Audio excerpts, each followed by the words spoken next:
Аллаға шүкір, жақсы дайындық өттік. Ағайларымыздың арқасында Еркестегі балаларын общий көмектесті. Сосын арқасында жат тренерларға сеніп, осындай бір жеңіске қол жеткізіп отырық. Алда бұйырса Азия ойындарына дайындаламыз бұйырса.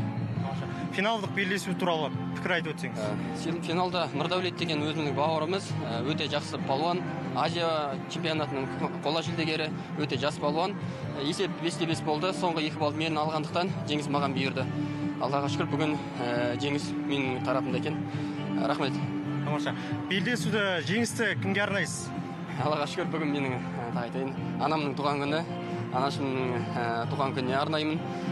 Денсаулығың құтты болсын. Анашым, мен сізді только Аллах разы үшін жақсы көремін. Сіздер аман болыңыздар. Біз только еңбек ете береміз. Алда үлкен белестерге тағы да дайындаламыз. Жеңіс әрине ағайларыма, Аслан ағай, Пернебек ағай, Еркестегі ағайларыма, басшымыз Үркен ағай, Ақжүрек Таңатаров ағаларымызға рахмет айтам. Бізге осылай қолдау көрсетіп, сборларға жіберіп әрдайым қолдап отырады. Ол кісілерге үлкен рахмет. Ол кісілердің септігі өте көп мен үшін. Сізге де рахмет, сұхбат берген үшін жеңіс құтты болсын. Рахмет.